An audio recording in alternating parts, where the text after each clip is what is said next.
Assalamualaikum warahmatullahi wabarakatuh.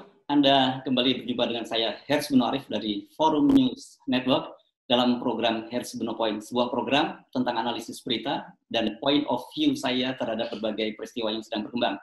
Dan tentu saja, jangan lupa kita juga sering menyajikan informasi-informasi yang ada di balik berita.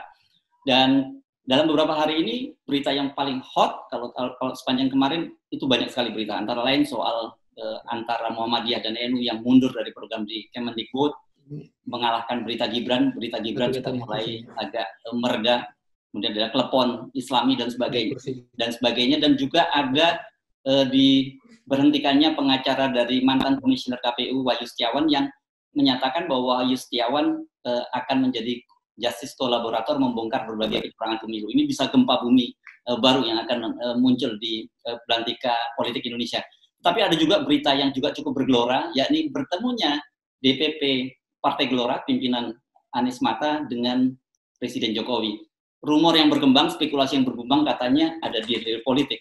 Adanya nyebut sebagai kuda Troya, ada yang menawar Fahri Hamzah ditawari menjadi KSP menggantikan Muldoko dan sebagainya. Tapi banyak sekali. Coba kita konfirmasi berbagai rumor ini dan saya ajak Anda bergabung dengan Ketua Umum DPP Partai Gelora Bapak Anies Mata. Assalamualaikum, Bung Anies Mata. Waalaikumsalam. Ya, ini seger nih kelihatannya wajah. Habis makan, saya dengar makan nasi kebuli dengan Ketua MPR Bambang Susatyo kemarin. Iya, betul, makan nasi kebuli kemarin kita. Ya.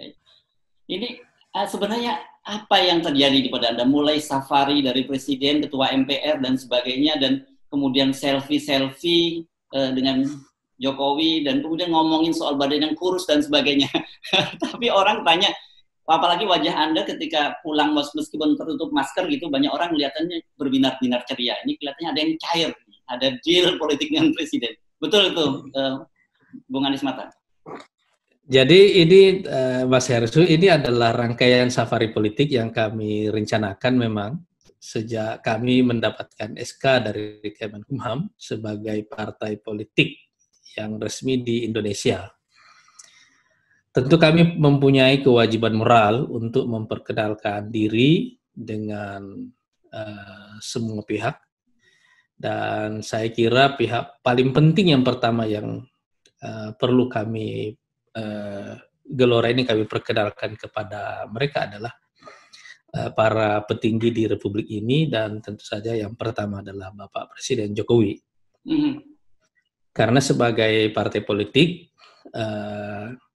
kami harus membangun komunikasi dengan semua pihak, dan saya kira langkah pertama yang paling afdol ini adalah berkomunikasi dan berkenalan dulu dengan Bapak Presiden. Ya. Kalau memang isu-isu tentu saja isu rumor tentang kemungkinan adanya deal, saya kira itu wajar muncul karena kedatangan kami terjadi setelah adanya isu atau rumor tentang reshuffle ya. Iya.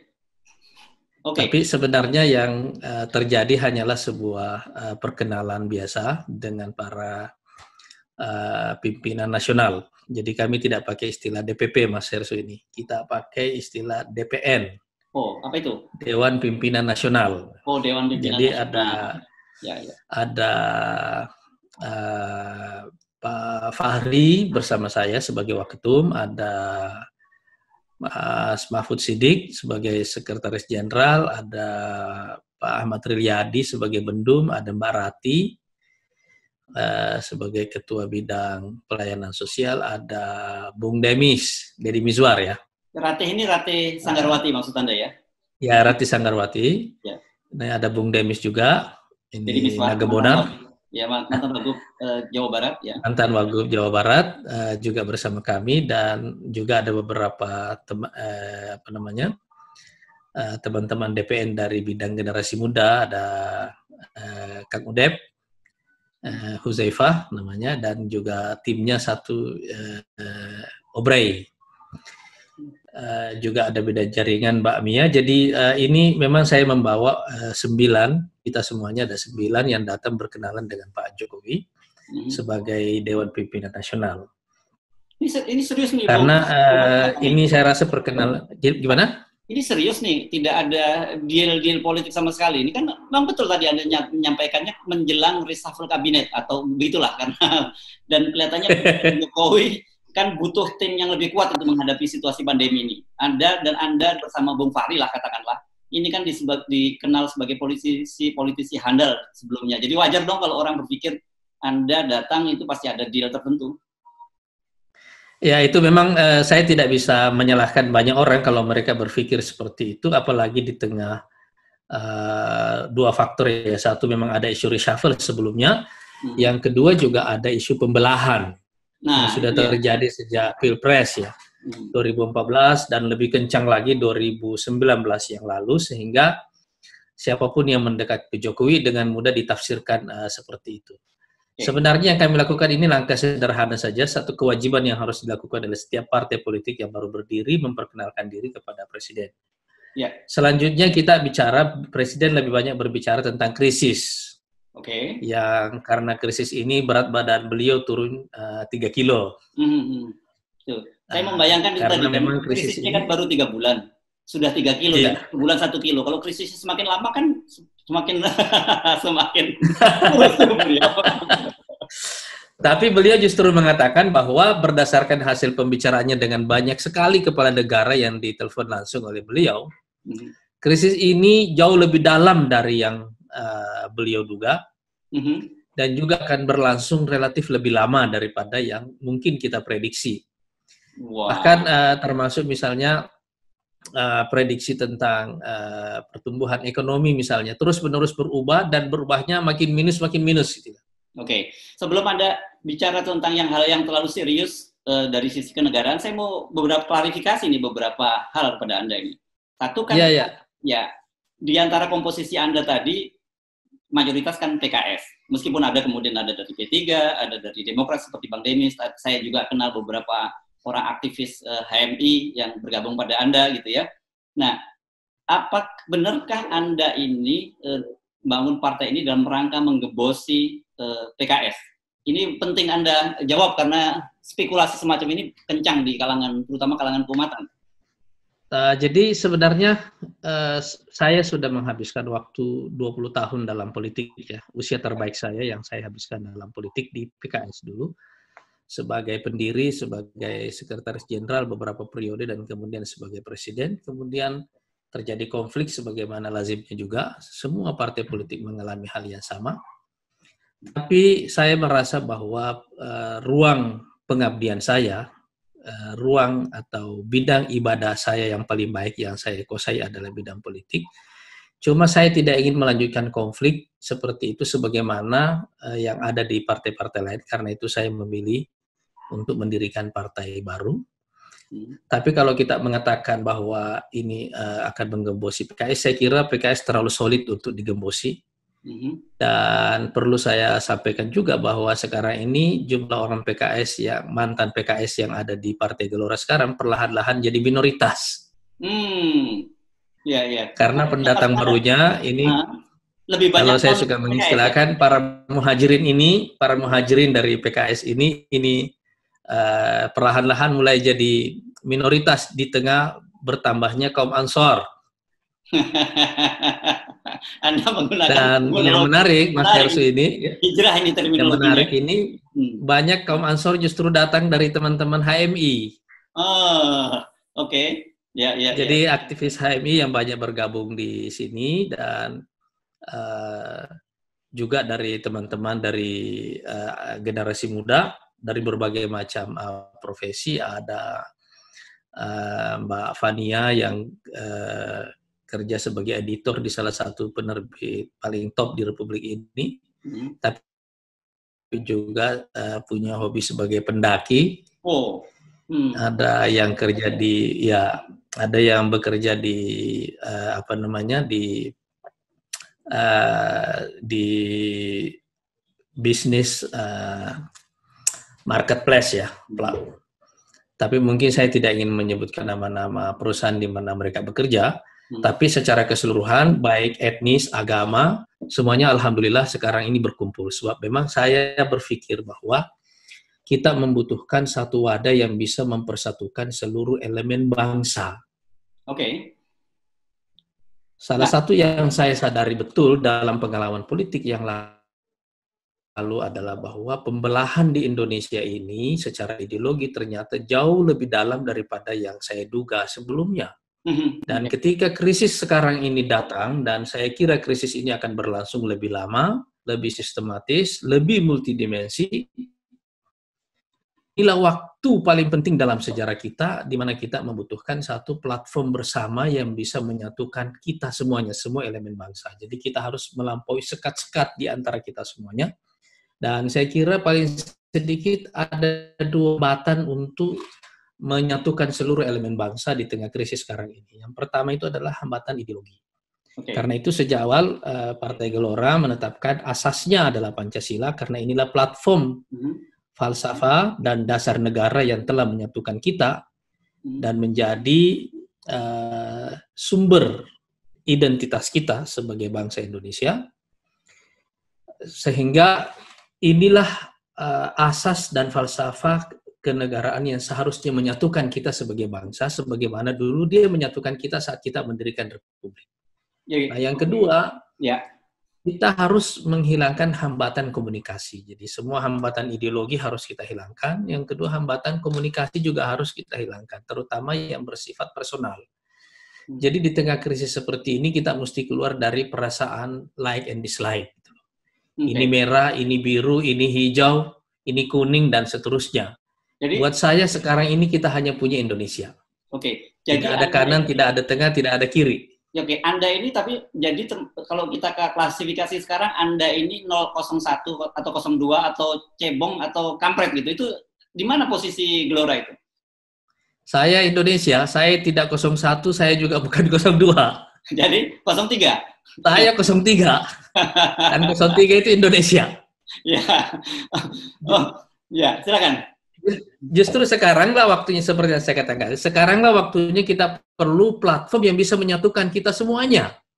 Karena krisis ini terlalu besar, terlalu berat, terlalu dalam, dan akan berlangsung dalam waktu yang lama. Saya suka menggunakan metafor, kita ini ada di kapal yang sama, menghadapi badai yang sama. Mestinya kita hanya punya satu identitas, namanya Indonesia. Makanya namanya gelombang gitu ya. Gelombang. Soalnya kenapa gelombang ya? Kenapa saya menggunakan kata gelombang? Kenapa saya menggunakan kata rakyat? Karena rakyat adalah subjeknya. Tanah air itu adalah geografinya, tapi pelakunya adalah kita semuanya sebagai rakyat, tidak kanan, tidak tengah, tidak kiri. Kita adalah satu, yaitu Indonesia. Balik dulu ke Pak Anda tadi menyebut ide partainya Pancasila. Dan sebenarnya ini partai Islam atau partai nasionalis atau partai apa? Jadi kita jenis kelaminnya nih. Di ADART kami menyatakan bahwa dasar partai ini asas partai ini adalah Pancasila, jati dirinya adalah Islam. Saya ingin mengatakan bahwa agama dan konstitusi di Republik ini itu tidak pernah dipisah. Agama itu adalah pilihan pribadi, tapi konstitusi adalah kesepakatan kita bersama. Jadi sejak awal saya tidak ingin memisah-misahkan antara agama dan konstitusi. Takdir kita adalah menjadi orang Indonesia. Menjadi Muslim, menjadi Hindu, Buddha, Kristen, dan seterusnya itu adalah pilihan pribadi. Partai ini datang untuk merajut pilihan-pilihan pribadi itu dalam satu takdir bersama, yaitu takdir sebagai orang Indonesia. Dan untuk menjalani takdir kita sebagai orang Indonesia itu, kita sudah punya kesepakatan bersama, yaitu konstitusi. Dan dasar dari konstitusi itu namanya Pancasila. Jadi saya kira hanya orang yang sempit akalnya, sempit pandangannya, yang selalu mau memisah-misahkan antara agama dan Pancasila, atau Islam dan Pancasila, atau Islamis dan nasionalis, dan seterusnya. Ini waktunya kita harus melampaui semua sekat-sekat itu semuanya, karena seperti yang saya katakan tadi, kita ada di kapal yang sama, kita menghadapi badai yang sama. Nah, sebentar. Sebelum ini menarik, nanti kita elaborasi. Tapi saya akan mencoba mewakili banyak publik ini yang juga menanyakan kepada saya dan meminta saya untuk mewawancarai Pak Anies nih, supaya clear gitu persoalannya. Karena Anda ini membantu. Mas Heru, saya boleh sambil minum kopi ya? Silakan. Supaya agak tidak terlalu tegang. Jangan tegang. Kita sudah punya krisis yang bikin tegang soalnya.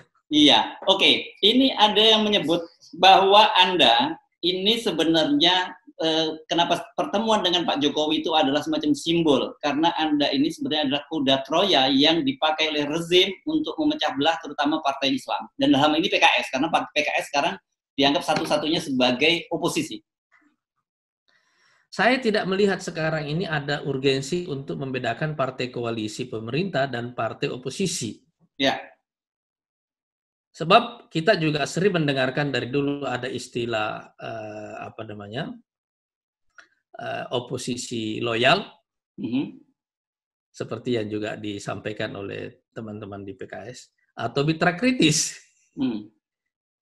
Sebenarnya sekarang ini tradisi politik kita ini tidak menunjukkan bahwa ada perbedaan yang tajam antara koalisi pemerintah dan oposisi.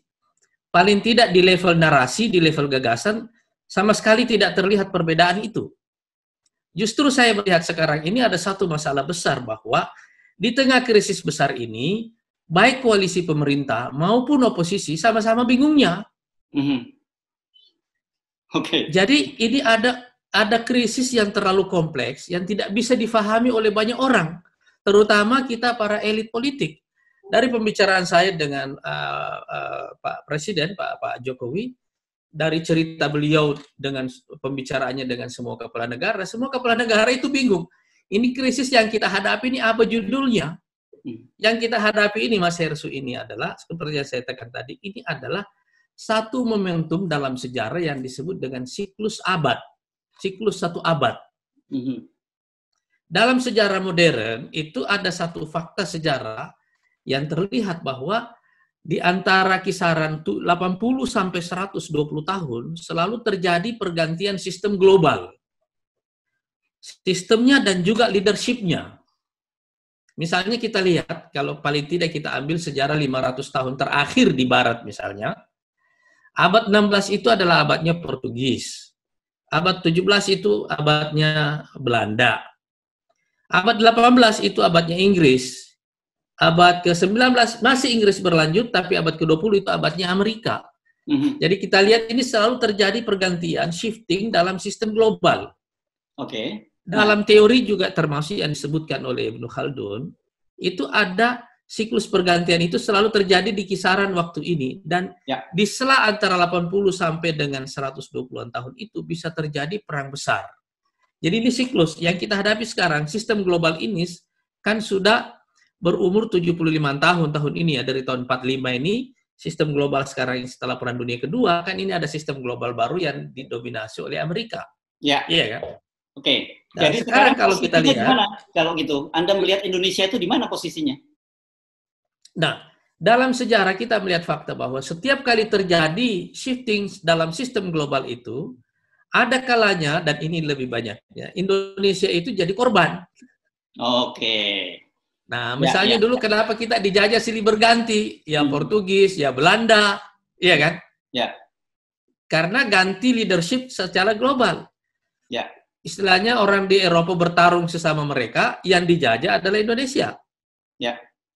Kemudian Belanda masuk dalam perang Pasifik, Jepang masuk dalam perang Pasifik, Belanda diusir dari Indonesia, Indonesia lagi yang dijajah, iya kan? Tapi ketika Jepang kalah dalam perang Pasifik, kita justru dapat peluang merdeka tahun 45.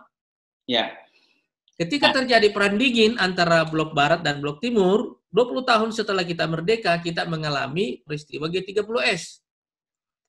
Apa urusannya kita saling bunuh di negeri ini hanya karena yang satu komunis, yang satu nasionalis, yang satu Islam?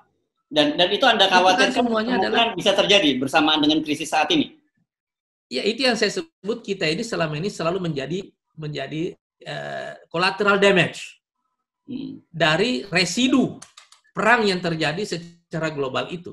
Sekarang coba kita lihat, kita semua menderita sekarang. Virusnya dari mana? Balik. Ini menarik diskusi. Kayak kita jadi collateral damage kan? Ya, global soal geopolitik global ini saya tahu menjadi concern Anda. Tapi saya mau balik lagi nih ke persoalan-persoalan yang mesti Anda klarifikasi lagi. Pertanyaan yang pertama, kalau begitu Anda itu memposisikan PKS itu seperti apa? Sebagai sahabat, sebagai saudara. Sama dengan seluruh kekuatan politik yang lainnya. Ini kan adalah kita semua, demokrasi ini adalah platform partisipasi bagi semua pihak. Ya. Kita tidak perlu saling kita tidak perlu saling merasa bahwa kehadiran yang lain mengancam kita yang lain. Ini adalah pintu-pintu partisipasi saja, seperti yang saya katakan tadi. Kita ada di kapal yang sama menghadapi badai yang sama. Ya. Sekarang kita tinggal menuangkan ide-ide yang bisa menyelamatkan perjalanan kapal ini, dan saya kira yang sekarang kita perlukan itu adalah sebuah GPS baru. Ya. Nah, GPS baru ini mau datang dari koalisi pemerintah, mau datang dari oposisi, dari mana saja, itulah yang diperlukan oleh rakyat Indonesia. Karena itu saya tidak melihat bahwa ada relevansi untuk membuat perbedaan antara partai koalisi pemerintah dan partai oposisi, sebab dua-duanya sama-sama bingungnya menghadapi situasi yang sekarang ini ada. Kalau presidennya aja bisa turun 3 kilo, itu artinya apa? Ya. Jadi begini, dengan kesadaran semacam itu, kemudian Anda tetap dalam saya menyebut nekat bertemu dengan Presiden Jokowi karena Anda tahu pasti risikonya Anda akan dibully. Anda tahu itu atau Anda merasa itu? Saya sadar betul. Saya sadar betul bahwa itu akan disalahpahami oleh sebagian pihak. Tapi saya juga sadar betul bahwa inilah yang diperlukan oleh Indonesia. Satu, kita perlu keluar dari pembelahan yang sekarang ini ada. Cebong sama kampret ini sudah tidak ada relevansinya sama sekali. Kita mesti keluar dari perbedaan ini semuanya, bersama-sama mencari solusi bersama, mencari mimpi baru bersama, mencari jalan baru bersama, mencari peta jalan GPS baru bersama. Itu satu. Yang kedua, semua hambatan komunikasi yang berupa like and dislike dan seterusnya, ini disebabkan karena perbedaan warna, merah, hijau, biru, kuning, dan seterusnya, kita lupakan yang seperti ini. Jadi hambatan ideologi, hambatan komunikasi, harus kita terobos semuanya supaya kita bisa mempunyai panggung bersama untuk bicara bersama. Ya. Makanya insya Allah bukan hanya Pak Jokowi yang akan kita temui, kemarin kita sudah ketemu dengan Ketua MPR, mudah-mudahan insya Allah dalam waktu dekat kita juga bisa bertemu dengan para pimpinan partai politik, mungkin seperti misalnya Bu Mega, Bang Surya, Pak Airlangga, iya, juga mungkin Pak SBY dan seterusnya. Saya kira termasuk juga dengan PKS sendiri. Oke. Nah, Anda mungkin bisa bersikap rileks karena Anda tidak terlibat dalam kontestasi. Anda tidak merasa dalam bahasa yang orang-orang membuli Anda itu, Anda tidak merasakan sakitnya sakitnya di sini karena dicurangi dalam Pilpres. Itu kita bisa punya orang bisa mengatakan hal seperti itu, tapi saya juga ingin mengatakan satu hal, bahwa ini kan bukan pertarungan antara Romawi dan Ottoman. Iya kan? Ini kan kompetisi sesama anak bangsa. Kalau saya boleh mengatakan, why so serious?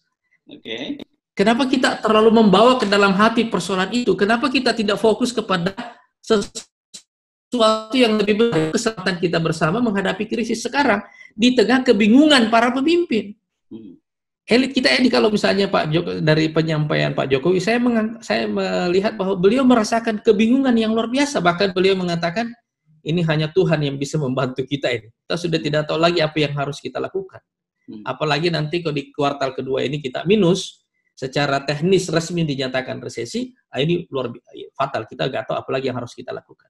Jadi kita menghadapi krisis yang terlalu kompleks, yang kita tidak mengerti awalnya, tidak mengerti bottom line-nya, dan tidak ada satu fase yang bisa dikatakan akhir dari krisis itu, sehingga sekarang semua pemimpin di dunia, semua elit politik mengalami satu hal, yaitu keraguan, kegamangan.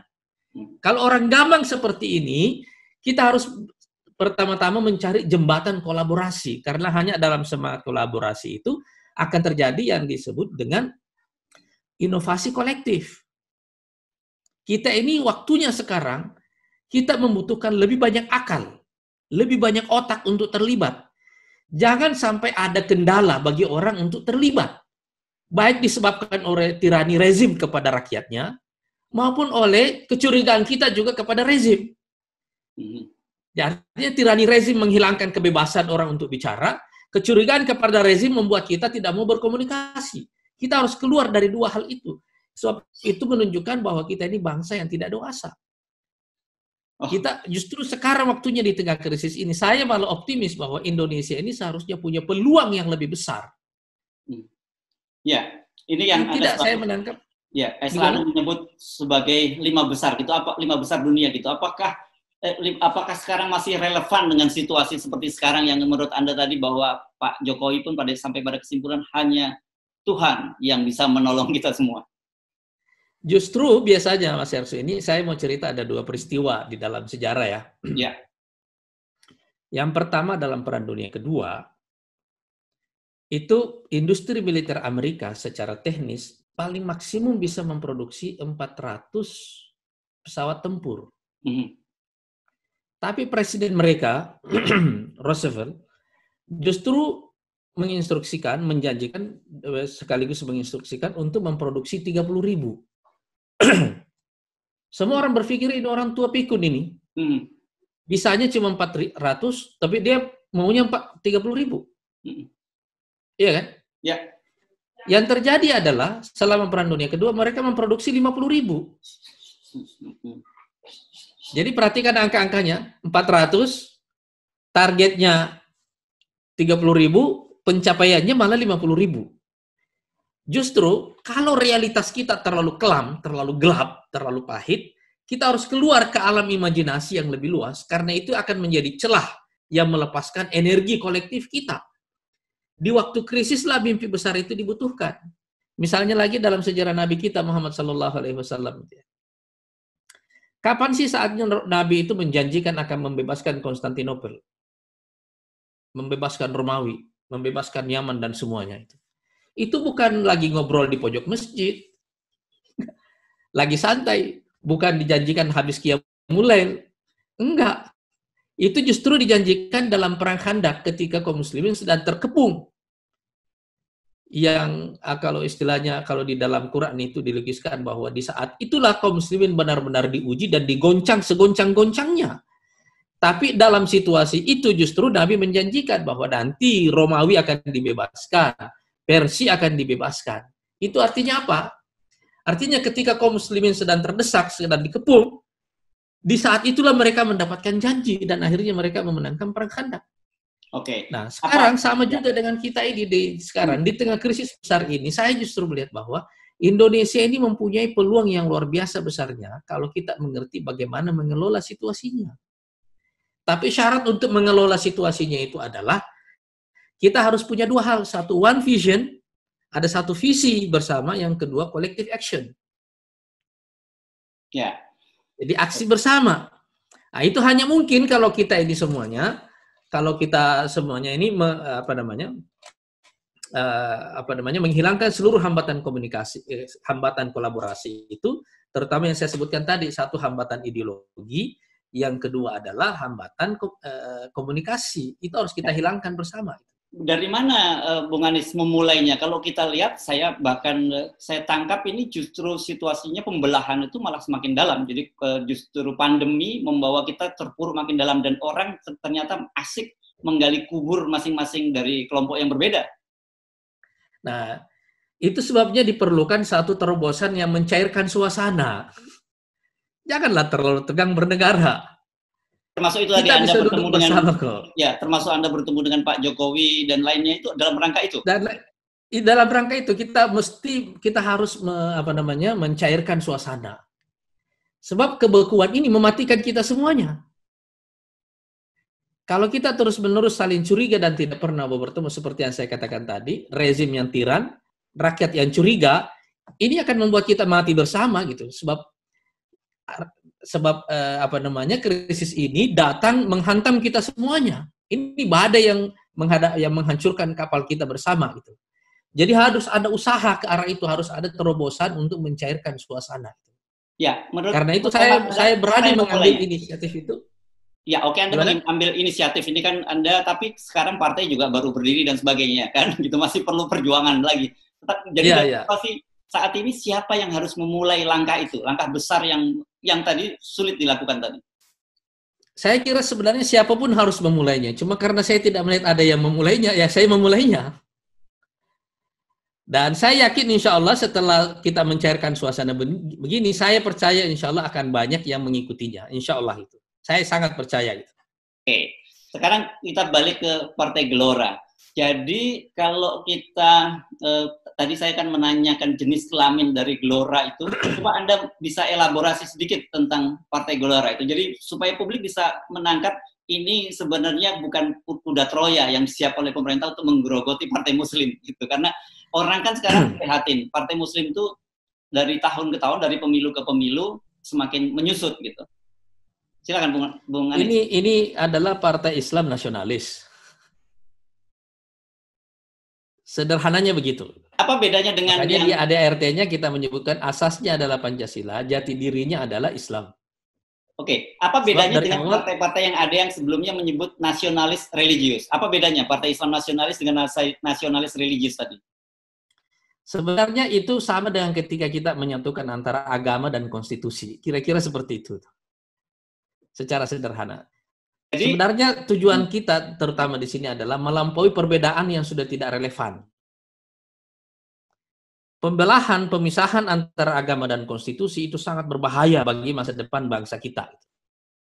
Jadi, saya percaya bahwa Islam dan nasionalisme ini adalah dua kata harus kita padukan bersama dalam frame Indonesia. Kita sudah harus melupakannya itu. Karena itu kami juga tidak setuju dengan RUU HIP. Sebab itu mereduksi.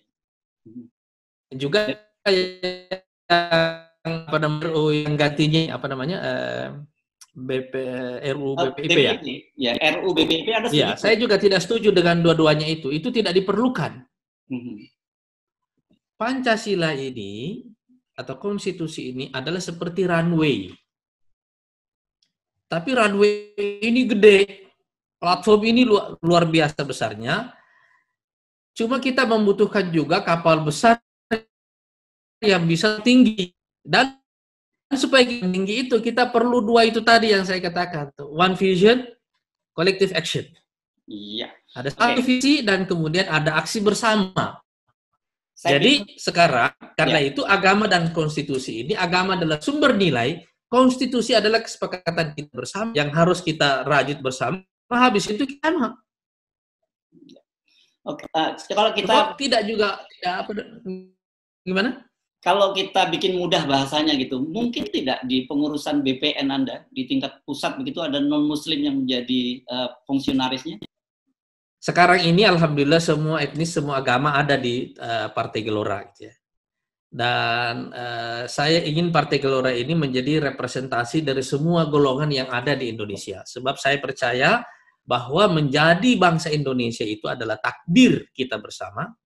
Tapi menjadi Muslim, menjadi Kristen, atau Hindu, atau Buddha, dan seterusnya, itu adalah pilihan individu. Nah, Partai Gelora ingin menjembatani pilihan-pilihan pribadi itu tadi dalam takdir bersama kita sebagai bangsa Indonesia.